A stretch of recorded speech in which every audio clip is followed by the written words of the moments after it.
I'm here with Tommie Kelly. He's going to show us his amazing magical thing. So Tommie's work I know of through the 40 Servants, which is it's a grimoire essentially. It's a collection of spirit entities to work with. I know you from the podcast Adventures in Woo Woo. That's it. And just your general loveliness and presence on the interweb. Oh, thank you very much. That's very sweet. Hi, you're very, very welcome. I was watching your video with Dave Lee, and he had this wonderful thing because Dave Lee is wonderful. He goes, "Can I have his introduction? Can you say all those nice things about me?" And he goes, "I haven't done them though." You know, I'm sure if there's other things you want me to add, Tommy, this is totally fine, man. I mean, just talk about maybe how good looking I am and how generous I am to society, and maybe talk about how much of a hero I am. That'd be nice too. All of those things go without saying in this moment, my friend. So we're here to show and tell with my magical thing. Tommie, please, can I see your magical thing? This is it, but I think it's going to come out backwards. It is, isn't it? So it's actually called Dem rather than some sort of Russian meat thing. And it's a cob. I'll send you a photo so you can put up a right-facing one. But it's a comic I did in 2013, and in a very Grant Morrison kind of inspired. It's a hyper sigil, and it's an interesting kind of thing for me because I had very much a definite idea of what I wanted to do from a story point of view, and with the whole trying to change the world. And so I did the comic, and the comic I'd done previously was called Holy Numbers, and I'd won a few kind of minor awards, and so I was kind of feeling good about about myself, my art, and all this. And then this was the most honest I'd ever been in a comic, and it was definitely 100% me, and it was, all the things you want your art to be. It's reflective of exactly what was in my head.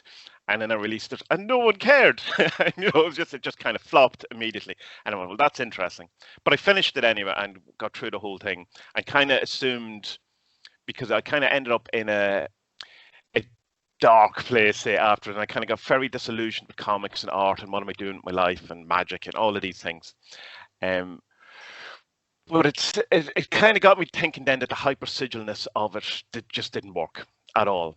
And I did a blog post about it a couple of years ago on the blog, and with the kind of went through all the things I was trying to affect in the world, doing it, the different scenes and all that.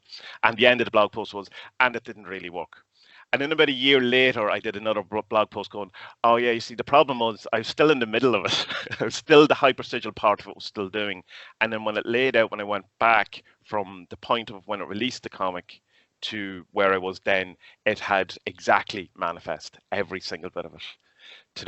To from the disillusionment, from the going into the darkness, all part of it. It's kind of, I almost forgot that I had put that in it when I was going through it, because you're just, you're in a dark place and you can't really see the light for the trees. But it's so taught me the lesson of that magic equals art equals magic, as Alan Moore is, as I want to say, and I totally 100% agree with him on that kind of front.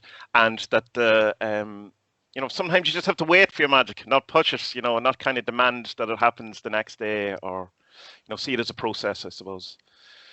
So that the kind of basically the hyper sigil part of that is what I think, I'm pretty sure, is what the 40 Servants, that's what the success was out of it. That was where it led to. That was the piece, because the whole thing was about creating a piece of art that was for myself, but that other people enjoyed.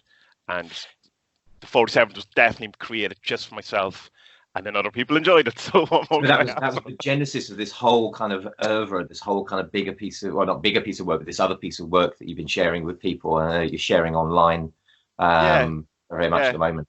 Yeah, and so that kind of, in a sense, from the beginning of them up until, say, now, the 40 Servants, that seems as a whole complete magical work. And so, which, I mean, I'm sure there'll still be effects going into the future, of course. I mean, the 40 Servants are definitely taking a life of their own and seem to have very little to do with me these days, which is, great. So then I'm starting a new hyper sigil. So now is a time for a new comic, for a new hyper sigil, having got, wringed as much of the magic out of the previous hyper sigil as I possibly could.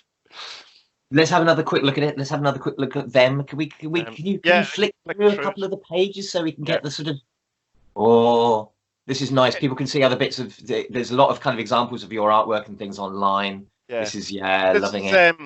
Yeah, and I'll send you the link to the blog post series that I did where I talk through the whole thing. But it's about an artist, excuse me, who feels that he's in a sense, been, he's very young, but he's past his prime or he's missed his opportunity, and he kind of I don't know how much to spoil it, but he kind of ends up in a place where his art is totally taken away from by circumstance, absolutely, and then he has to kind of deal with it and go through the whole kind of introspection of his life and the influences. And the dem of the title is like everything everyone has ever said to him, any bad thing he said to himself, the influence from family, from teachers, all of the stuff that has kind of blackened his soul, that didn't let him be who he really was. And so he obviously has to then go into the journey of looking at that and battling that and seeing it, and then maybe or maybe not emerges from it without being spoilers. I think that's it's a great example, apart from anything else, the way you've described it in terms of the way that magic works for people very often is that even people who are magicians and do all this stuff and it's part of our process and whatever, that you put out this thing which is about that journey through the long dark night of the soul, expecting it to be a great success. It isn't a great success, but then retrospectively you look back and go, actually, do you know what, that was really helpful because it led on this and this and this. And not even like kind of looking back and go, oh, that was helpful. Looking back and go, that's exactly what you asked for. What is wrong with you? Why didn't you see that? This is what it is. Like, this is the whole point of that. I don't know, I just thought I'd be a millionaire the next day or something. Everyone would love me. Magic, man, it's a slippery business, but we love you. Tommie Kelly, thank you so much for sharing. Thank you very much. And I look forward to seeing more of these magic things. I think it's a great idea, and I'm really proud to be part of it. Thank you very much. Nice one. All right, man. Cheers.